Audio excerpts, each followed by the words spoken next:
तो सारे राइट जो है सबको बराबर होना चाहिए। कोई पुजारी बने, कोई पूजा करे, कोई पढ़े, कोई डॉक्टर, इंजीनियर, IAS IPS बने, उस पर किसी का एक जाति का विशेषाधिकार नहीं हो सकता।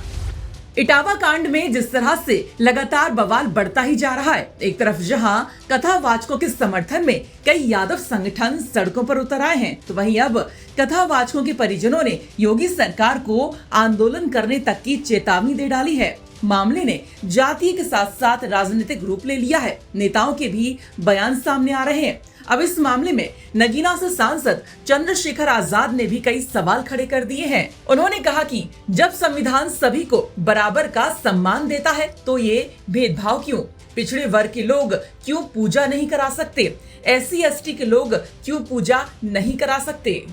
साथ ही चंद्रशेखर ने कहा कि जिस तरह से अंबेडकर जी ने मंदिर में प्रवेश करने के लिए आंदोलन किया था, उसी तरह मुझे तो लगता है कि आने वाले समय में मंदिर में पुजारी बनने के लिए भी आंदोलन करना पड़ेगा, तभी गैर बराबरी खत्म होगी। साथ ही कहा कि पूजा कराने पर किसी एक जाति का विशेषाधिकार नहीं हो सकता है। सुनिए। ये भी संविधान से जुड़ा हुआ विषय। इस देश में क्षत्रिय, वैश्य, दलित, पिछड़े, आदिवासी वर्ग के लोग, महिलाएं पूजा तो कर सकती लेकिन पुजारी नहीं बन सकती। संविधान तो सभी को बराबर का सम्मान, बराबर के अवसर देता है, तो ये भेदभाव क्यों? पिछड़े वर्ग के लोग क्यों नहीं ब्राह्मण बन सकते, पूजा कर सकते हैं, पूजा करा सकते हैं? क्या जो आज की सरकारें क्या वो उनको हिंदू नहीं मानती?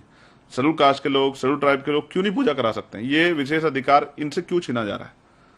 मैं फिर आपसे स्पष्ट तौर पर कहना चाहता हूं, संविधान तो सबको बराबर के अधिकार देता है, तो महिलाओं को, दलितों को, पिछड़ों को, क्षत्रियों को, वैश्यों को, आदिवासियों को पूजा करने के अधिकार से, इस देश में तो ये वो देश है जहां बाबा साहब अम्बेडकर ने मंदिर में घुसने के लिए आंदोलन किया। मुझे लगता है कि अब आने वाले समय में मंदिर में पुजारी बनने के लिए भी इस देश में आंदोलन करने पड़ेंगे, शायद तब जाके जो गैर बराबरी होगी खत्म होगी।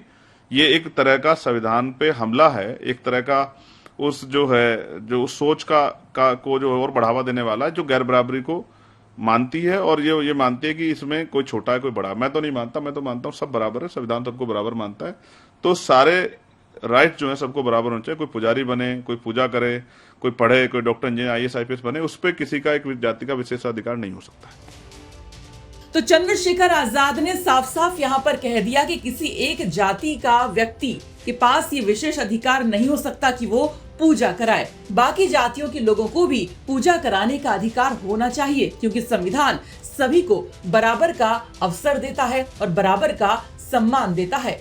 बता दें कि कथावाचक मुकुट मणि पर आरोप है कि ये इटावा के दांदरपुर गांव में जब भागवत कथा करने गए तो इन्होंने जाति छिपाई, जिसके बाद इनकी चोटी काट दी गई थी, नाक रगड़वाई गई थी। वहीं मुकुट मणि का ये कहना है कि ब्राह्मण के गांव में कथा करने जाने के अपराध की सजा मुझे दी गई, मेरा सामाजिक अपमान किया गया। वहीं कथावाचकों के साथ समाजवादी पार्टी के प्रमुख अखिलेश यादव समर्थन में हैं। अखिलेश यादव कथावाचकों को सम्मान और आर्थिक मदद दे चुके हैं, साथ ही साथ उनके लिए कानूनी लड़ाई में तक सहयोग करने को वो तैयार हैं। वहीं पुलिस ने परीक्षित परिवार की शिकायत के बाद कथावाचकों के खिलाफ FIR दर्ज कर ली थी। FIR में जाति छिपाने और धोखाधड़ी की बात लिखी गई। बहरहाल अब देखना ये होगा कि इस मामले में और क्या कुछ नया मोड़ सामने आता है। ब्यूरो रिपोर्ट UP तक।